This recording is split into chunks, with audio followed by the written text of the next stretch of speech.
friends, welcome back to Judy's cooking diary. இன்னைக்கு நம்ம சேனல்ல ஒரு சிம்பிள் நான்வெஜ் லஞ்ச் மெனு தான் பார்க்க போறோம். வீடியோக்குள்ள போறதுக்கு முன்னாடி கீழ இருக்கிற red colour subscribe button press பண்ணிட்டு பக்கத்துல இருக்கிற பெல் ஐகான் பிரஸ் பண்ணிக்கோங்க. நார்மலா எப்பவும் வைக்கிற மட்டன் குழம்பு மாதிரி இல்லாம இன்னைக்கு கொஞ்சம் டிஃப்ரெண்டா ட்ரை பண்ணிருக்கேன். 1/2 கிலோ அளவுக்கு மட்டன் சேர்த்துக்கோங்க. பிரஷர் குக்கர்ல மட்டன் வேக வைக்கிற அளவுக்கு தண்ணி சேர்த்துட்டு அதுல மஞ்சத்தூள், உப்பு, மிளகாத்தூள் 1 ஸ்பூன் மிளகாத்தூள் சேர்த்துக்கோங்க. 1 டீஸ்பூன் இஞ்சி பூண்டு பேஸ்ட் சேர்த்துட்டு நல்லா மிக்ஸ் பண்ணி விட்டுட்டு மூடி போட்டு 15 to 20 மினிட்ஸ் நல்லா வேக வச்சு எடுத்துக்கோங்க. மட்டன் நல்லா வெந்துருச்சு. இதை நான் தனியா பிரஷர் ரிலீஸ் ஆகிற வரைக்கும் வெயிட் பண்றதுக்குள்ள நம்ம மசாலா ரெடி பண்ணிக்கலாம். பாத்திரத்துல நல்லெண்ணெய் சேர்த்துட்டு பட்டை, கிராம்பு, ஏலக்காய், ஸ்டார் அனீஸ், பிரிஞ்சி இலை சேர்த்துக்கோங்க. 1 பெரிய வெங்காயத்தை பொடியா கட் பண்ணி சேர்த்துட்டு கருவேப்பிலையும் போட்டு நல்லா வதக்கி விட்டுக்கோங்க. வெங்காயம் வதங்குறதுக்குள்ள சைட் டிஷ்க்கு ரெடி பண்ணிடலாம். செவரொட்டி, ஈரல் வறுவல் தான் பண்ண போறோம்.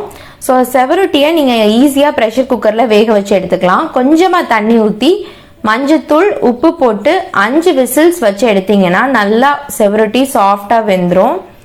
இதுல உங்களுக்கு செவரொட்டிக்கு பதிலாக ஈரல் வறுவல் மட்டும் வேணும்னா இந்த செவரொட்டி ஆட் பண்ற ஸ்டெப்பை மட்டும் நீங்க ஸ்கிப் பண்ணிக்கோங்க. மற்றபடி சேம் தான்.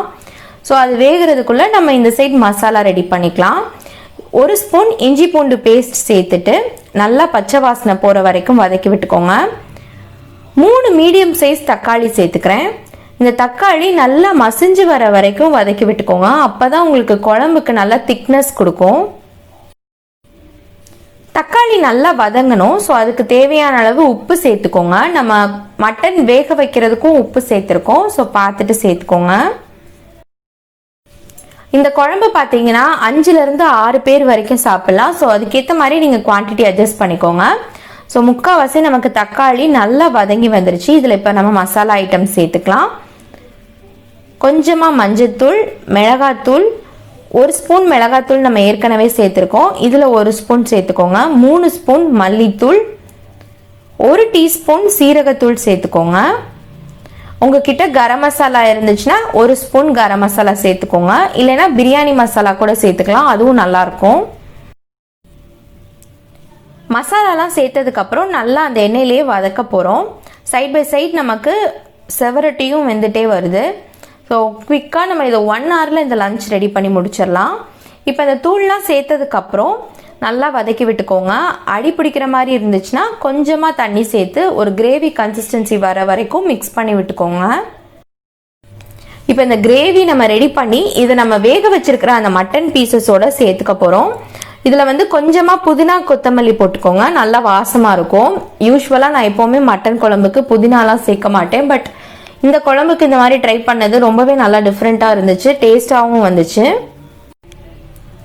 இப்போ இந்த மசாலா பார்த்தீங்கன்னா நல்லா கெட்டியாக ஒரு கிரேவி கன்சிஸ்டன்சிக்கு வந்துருச்சு. இதை நம்ம வேக வச்சிருக்கிற மட்டன் பீசஸில் சேர்த்து நம்ம கலந்துக்க போகிறோம். சைடில் நம்ம தேங்காய் விழுதும் அரைச்சிக்கலாம். 1/4 மூடி அளவுக்கு தேங்காவும் கசகசா 1 டீஸ்பூனும் சேர்த்து நல்லா பேஸ்ட்டாக அரைச்சி எடுத்துக்கிறேன். உங்ககிட்ட கசகசா இல்லைன்னா அதுக்கு பதிலாக 5லேருந்து 6 முந்திரி பருப்பு கூட சேர்த்துக்கலாம். ஸோ அந்த பேஸ்ட்டும் நமக்கு இப்போ ரெடியாக இருக்குது. இப்போ ப்ரெஷர் குக்கர் ஸ்டவ்வை ஆன் பண்ணிவிட்டு நம்ம ரெடி பண்ணி வச்சுருக்கிற அந்த மசாலா பேஸ்ட் சேர்த்து நல்லா மிக்ஸ் பண்ணிக்கோங்க. ஸோ இந்த கன்சிஸ்டன்சியில் தான் இப்போ நமக்கு இருக்குது. மட்டன் நல்லா வெந்திருக்கு. மசாலா சேர்த்துட்டு ஒரு கொதி வர வரைக்கும் விடுங்க. நல்லா எண்ணெய் பிரிஞ்சு சூப்பராக வந்துருச்சு பார்த்தீங்களா. இந்த ஸ்டேஜில் நம்ம அரைச்சி வச்சிருக்கிற தேங்காய் பேஸ்ட் சேர்த்துக்கலாம். தேங்காய் சேர்த்தோடனே குழம்பு நல்லா கெட்டியாக வர ஆரம்பிக்கும். பாதி லெமனோட ஜூஸ் சேர்த்துட்டு நல்லா மிக்ஸ் பண்ணி விட்டுக்கோங்க. நல்லா கலந்து விட்டுட்டு மூடி போட்டு 2 விசில் ஹை ஃப்ளேமில் வச்சு எடுத்தீங்கன்னா மட்டன் பீசஸ் அந்த குழம்புல நல்லா சார்ந்து ரெடி ஆயிரும். அதுக்காக தான் நம்ம மசாலா சேர்த்ததுக்கு அப்புறம் திருப்பி நம்ம குக்கரில் வேக வைக்கிறோம். இப்போ 5 விசில் வச்சு எடுத்ததுல செவரொட்டி நல்லா சாஃப்டா குக் ஆயிடுச்சு. இந்த தண்ணியை நீங்க கீழே தூர போட்டுறாதீங்க. நம்ம வறுவல் செய்யறதுக்கு யூஸ் பண்ணிக்கலாம். இப்போ அந்த செவரொட்டியை கட் பண்ணிக்கலாம் ஸ்கொயரா. நீங்க ஸ்டார்டிங்ல கழுவிட்டு ஸ்கொயரா கட் பண்ணி வேக வைக்கிறது கொஞ்சம் கஷ்டமா இருக்கும். அதனால நம்ம வேக வச்சுட்டு அதுக்கப்புறம் இந்த மாதிரி கட் பண்ணி எடுத்துக்கலாம். இப்போ நம்ம வறுவல் செய்ய ஸ்டார்ட் பண்ணிடலாம். பாத்திரத்துல கொஞ்சமா எண்ணெய் சேர்த்துட்டு சோம்பு, வரமிளகாய் போட்டு தாளிச்சுக்கோங்க. சின்ன வெங்காயம், தக்காளி இதெல்லாத்தையும் மிக்சியில ஒரு தட்டு தட்டி எடுத்துக்கோங்க. அதை சேர்த்துட்டு கருவேப்பிலை 1 டேபிள் ஸ்பூன் இஞ்சி பூண்டு பேஸ்ட் சேர்த்துட்டு நல்லா வதக்கி விட்டுக்கோங்க. அந்த இஞ்சி பூண்டோட பச்சை வாசனை போற வரைக்கும் வதக்கிக்கோங்க. இஞ்சி பூண்டோட பச்சை வாசனை போனதுக்கு அப்புறம் கழுவி வச்சிருக்கிற ஈரல் சேர்த்துக்கோங்க. ஈரல் வந்து ரொம்ப குவிக்கா வெந்துடும். செவரொட்டி மாதிரி குக்கர்ல வேக வைக்கணும்னு அவசியம் இல்லை. ஸோ அதனாலதான் நம்ம டைரக்டா மசாலா செய்யறப்ப சேர்த்துக்கிறோம். ஈரலோட செவரொட்டி நம்ம கட் பண்ணி வச்சிருக்கிறோம்ல, அதையும் சேர்த்துட்டு நல்லா வதக்கிக்கோங்க. இதுல மஞ்சத்தூள், காரத்துக்கு ஏற்ற அளவு மிளகாத்தூள் சேர்த்துக்கோங்க. இங்க 1.5 ஸ்பூன் அளவுக்கு மிளகாத்தூள் சேர்த்துக்கிறாங்க.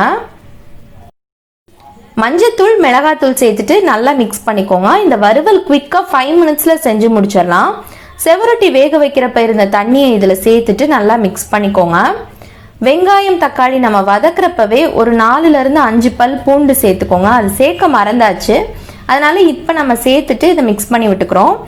இப்ப பூண்டு சேர்த்ததுக்கு அப்புறம் மூடி போட்டு ஒரு 5 மினிட்ஸ் சிம்ல வச்சு குக் பண்ணுங்க. ஈரல் வேகிறதுக்குள்ள பிரஷர் ரிலீஸ் ஆகி மட்டன் குழம்பு நமக்கு சூப்பரா தயாராயிடுச்சு.